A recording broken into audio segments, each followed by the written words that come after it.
You're listening to Don't IEP Alone with Special Education Advocate Lisa Lightner. For more information about Lisa, the IEP Toolkit, and more ways we can help you in your process, go to adayinourshoes.com. Now back to the show with your host, Lisa. Good morning. Welcome to another episode of Don't IEP Alone. I'm Lisa Lightner. Today, I'm going to talk about a couple of things in a few minutes, but I want to point out to you that while I'm talking today, I have a visual in front of me, so you may want to go to the website or to my YouTube channel at some point and take a look at what I'm talking about. I'm going to try to talk about it as if, it's not there, but it's a flowchart that I created a few years ago, and I want to go over it because I'm getting a lot of questions about this year. So before I get started on that, I wanted to remind you that it is, the end of April, May, beginning of May, by all accounts. So please talk to your IEP team if you haven't already. Talk to them about ESY. If you have no clue about what's going on with your child's ESY program, if you don't know if they're getting into it, if it's not FAPE for them, whatever that kind of looks like, you want to make sure that you get that cleared up because, like I said, it's May, and I know, honestly, some schools in the country are done in 2 or 3 weeks. So you want to make sure that you're on board for that. I also have a lot of information on my website, including the free webinars that I've done on ESY extended school year. Just go to adayinourshoes.com, search for ESY or extended school year, and they will come up. The other thing is that with summer coming up, and I know that this isn't definition of summer fun, mine included, but I do have my online training. It's pre-recorded, so you can access it at any time.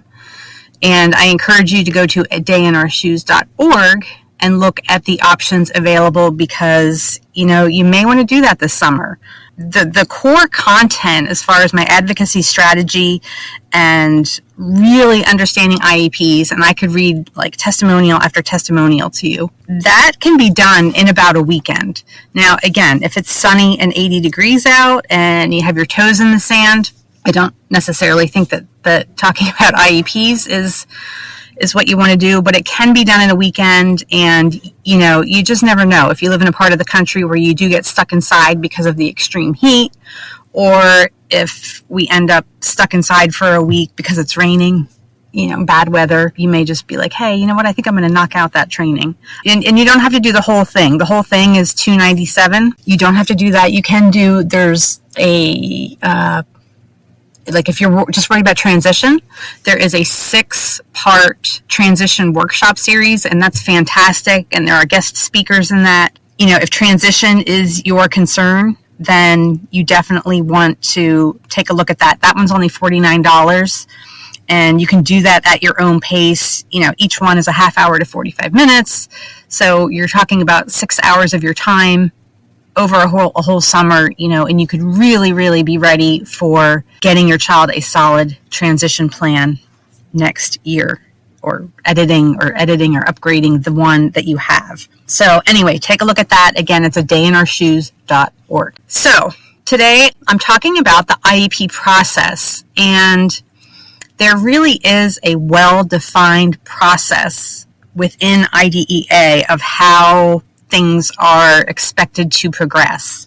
And the comments that I'm getting from parents at this time of year, there's a lot of comments and questions that I'm getting from parents this time of year. A lot of them have to do with ESY, but a lot of them, because it is the end of the school year, most of us only have a few weeks left. The questions that I get are of the type of how long do they have to do this? And how long do they have to do that? Because there's a certain sense of urgency because we're at the end of the year, and parents want these things to happen right before Memorial Day, ideally, because pretty much all school ends at that point. So the first thing I want to say is this: as far as timelines, IDEA leaves a lot of stuff open. Like when parents really engage in the IEP process and understand what's going on and what it says, and when they know where to look in IDEA for that solid information, you'd actually be pretty surprised that IDEA does not define a whole lot of stuff, right? So if you're looking for, and I get it, right? Like parents feel frustrated, they feel a lot of things. And so you want to have something to point to, right? You want to open up IDEA and have something to point to and say, hey, look, it says right here that you have to do this. But what you're going to find, again, is that IDEA does not define a whole lot of things, and timelines and definites are some of those things. Some states define these things a lot more. Some do not. The thing is that when it comes, so IDEA is obviously the federal statute that governs special education and IEPs. But one of the main pillars of our government here in America is that, we leave it up to the states, right? Like leave it up to the states. That is why, IDEA says, okay, you have to do this, but they leave it up to the states to implement. And I don't see that changing anytime soon because of many reasons. We talked about this. If you are in my online training, you know that we had a Senate Disability Policy Director as a guest speaker a few years ago. And, he confirmed that this isn't going to change anytime soon because we actually do have laws in place from the 1950s that state that the U.S. federal government will never get that specific as far as defining public education in this country. So it is what it is, in other words, and I'm not about kind of fighting battles that I don't think I can win and spinning my wheels and wasting time on that, and it's the focus on what you can control aspect. So states can do more than what IDEA calls for. They cannot do less. So keep that in mind. So if IDEA does define something, so for example, and I'm going to get into, like, for the initial evaluation of a child, the initial evaluation, right? When your child is first going through evaluations to determine if they're eligible for an IEP. IDEA, that is one of the few timelines that they define, and they say 60 days. Some states have actually lowered that, and they say 30 or 45 days.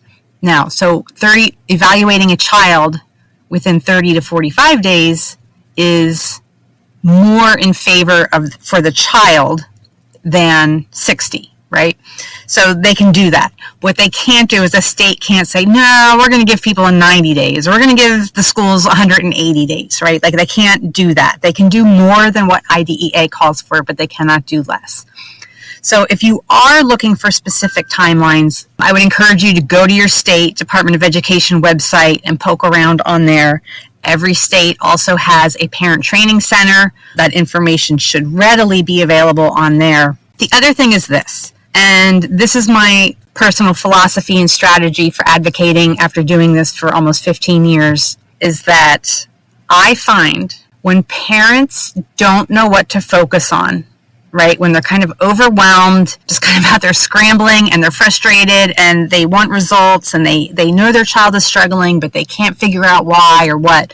When parents don't know what to focus on, they focus on these little timeline things. So let me give you an example. In some states, they have these rules, they're laws, they're their special education laws, let's be clear, that a school, if you request an IEP meeting, for example, they have to respond to you within 5 to 10 days, or they have to at least schedule it within 5 to 10 days. Okay. And I don't have the statutes in front of me, so I don't want to, please don't say, well, what state? Again, go look that up for your state. You need to engage in the process. I'm not people's personal Google, and I don't know every law for all 50 states. So, but I do know that some of the states say if a parent requests an IEP meeting, you have to at least get it on the calendar scheduled within 5 to 10 days. So, or after an IEP meeting, they have to get you the final copy of the IEP within 5 days, 10 days, whatever it is. So parents will email me and they'll be like, it's been 5 days and they didn't get it to me. What do I do? And what do I do? Again, my personal philosophy is this. It's good information to have. I would document it. I would email them. So if, for example, they missed that 5-day deadline, I would wait till maybe day 6 or 7, and I would email them and say, hey, I just want to make sure I didn't miss something or didn't receive an email that you sent out. Again, give them the benefit of maybe not even giving them the benefit of the doubt, but give them a way to save face or give them an out, right? Like maybe you didn't receive an email, who knows? But you can say, hey, we had our IEP meeting on April 15th. I was expecting that I would receive the final IEP by April 20th. Here we are, it's April 22nd, and I still have not received it. I just wanted to make sure that it wasn't sent out and it didn't arrive or something, something like that. And again, you have this documented, you have the data, you have the documentation, but see where it goes from there, right? And if you don't get it, like if this drags on for another week and another week and another week, then yeah, you want to look into filing a state compliance complaint. But when what sometimes happens is parents will say, okay, I didn't get it in 5 days, and the school might even say, and they might even be wrong, right? And they might say something like, well, it's 5 business days, it's not 5 calendar days. And let's say there was a weekend in there, right? Or even a holiday weekend, right? A Saturday, Sunday, Monday. And they go, well, it's not 5 calendar days, it's 5 business days, so we still have time. And then the parent writes to me and they go, so is it business days or is it calendar days, and which is it? So please don't put your focus on trying to catch schools in this minuscule bullshit detail that at the end of it all, it really doesn't matter. It can be indicative of a much larger problem. And if your school district is missing deadlines and timelines all over the place, you may want to pursue, a large collective OCR complaint or something like that. But parents expect, they want me to come up with the laws so that they can march into the school and have this, see, it doesn't say business days, it says calendar days, and they hope that it's going to be this big gotcha. But then what happens is that you have now changed the focus of your discussions from your child's IEP to whether or not the school district is following timelines. And now nobody's even talking about the IEP. What matters is the IEP. So again, it's good to document it. I would keep it. You may never, again, 6 months down the road, you may find yourself sitting in an attorney's office talking about due process, in which case emails like this are going to be beneficial, and it's going to be part of a larger discussion where you say, well, the school didn't do this, and the school didn't do this, and the school didn't do this. So it's good information to have. Again, I would prompt them and let them know that you are expecting this document, but I wouldn't make it the focus of my concern. Well, it says calendar days. It doesn't say business days or vice versa, right? Because you don't want to change the focus of the discussion. And I get it, right? When parents are frustrated and there are so many gray areas of the IEP process, the things like what's reasonable and what's appropriate and what's meaningful progress and all these words like appropriate and meaningful that aren't black and white, that are subjective more than objective. I understand what it's like to get a black and white issue, right? It's 5, it's right there on the state website. It says 5 calendar days. There is no disagreeing with that. I get that's a right or wrong issue. But again, I've just seen too many parents get hyper-focused on that because it is an area where they feel like they're going to get some resolution. And again, in the big picture of things, are your child's outcomes going to be significantly altered if the school takes 5 business days rather than 5 calendar days to get you that IEP? I don't tend to think so. So keep your focus on your child. Boy, am I rambling today. Maybe I had too much coffee. Okay, so let's get to this IEP process flowchart and the timelines.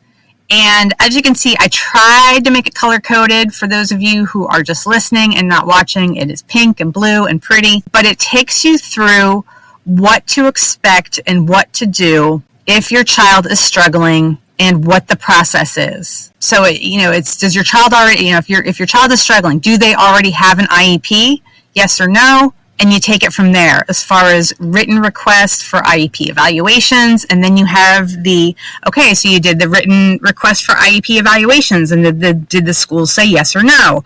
And it gives you steps from there, because if it's a no, that response needs to be on a PWN. If they say yes, again, if it's the initial evaluation, they should take 60 days. A lot of parents ask me what the timeline is for reevaluations. There is no timeline for reevaluations. And the reason is this: if your child is getting reevaluations, it is assumed that, right, they already have an IEP, so it's a reevaluation. You already have your annual IEP meeting date. So if this is a triennial evaluation, it is assumed that those evaluations will take place prior to that year's meeting. So now, whether or not the school starts those triennial evaluations like 60 days before the meeting, 90 days before the meeting, 5 days before the meeting, right? If they can get the evaluation done and the report written up in that amount of time, they can do that. But the assumption is there that it will be done before that meeting date. So that's why there is no timeline for re-evaluations. Okay. So I encourage you to please look at this flow chart on my website.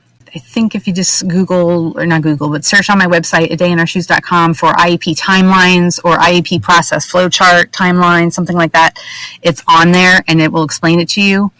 But again, I don't get too caught up in timelines this time of year. One of the advocates who I know, who I admire more than just about any of the other advocates I know, Michelle, she is very insightful and she's very smart. I really like her, and I don't think she's even working in the field anymore, which is a bummer for kids. But anyway, she said to me, she had a lot of problems over the years, and I think that's why she left the field. And I don't blame her. She had a lot of struggles with her daughter over the years. But she even said when she was first starting out, she said, when I didn't know what to focus on, I focused on small details that really just didn't matter in the big picture, right? And that, I just can't even say it enough, because once she said that, I was like, oh my gosh, she's so right. I have seen so many parents do that. And listen, truth bomb here, I did it myself. And now this goes back to when Kevin was a baby, but he was getting 1 hour a week of OT, and I wanted him to get 2. And I think I've put this on my site. But I wanted him to get 2 hours because he was working on fine motor and things like that. But I thought that he could use more time for sensory. And my child has a lot of needs, and that was even evident as a baby. So I wanted him to get twice the OT time, 2 hours a week. I suppose that maybe in my head, I maybe thought that his progress would double. I don't know what I thought then. It was a weird time for sure. So I'm fighting with early intervention. And again, he was only 1 or 2 at the time. And I'm fighting with them about this 2 hours of OT. And they kept telling me, which I know now is not true, but they kept telling me, like, that's not our model. We don't do that way. And he's getting more services than any other kid in the county, which, if we do that, he's going to be having more services than any other child in the county, which I don't believe. But anyway, it was this kind of concrete black and white issue.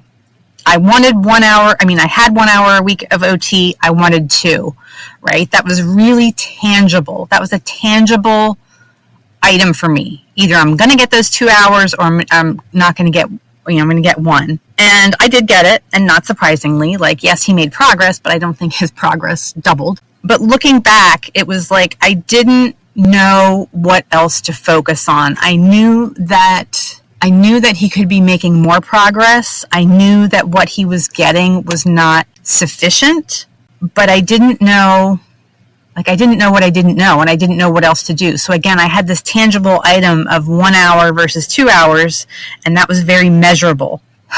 Once I took a step back, went to a lot of workshops, went to some IEP advocacy training, and then I kind of saw the big picture of him and the progress and being accurately described. And again, this is all stuff I teach in my training. But once I saw that, it was a matter of oh, okay, he needs a teacher for the visually impaired. Even though he can see, he is visually impaired because of the CVI, and he needed those issues. He had orientation and mobility, O&M. He had O&M for a while, and he needed O&M. And once we kind of looked at this from a whole child kind of thing, rather than, well, let me just get another hour of OT, what do you know? He started to make progress and progress at a much better rate. So please focus on the big picture. Please try to stay away from hyper-focusing on timelines and deadlines. But nevertheless, there is a defined IEP process to follow.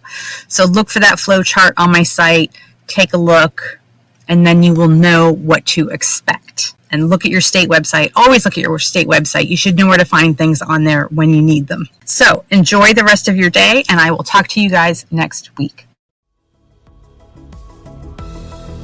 Thank you for listening to Don't IEP Alone with Special Education Advocate Lisa Lightner. We're so glad you've joined us and would love to connect with you outside of the show. For more information about Lisa, the IEP Toolkit, and more ways we can help you in your process, go to adayinourshoes.com. From self-care tips to common IEP mistakes, there's even more to explore.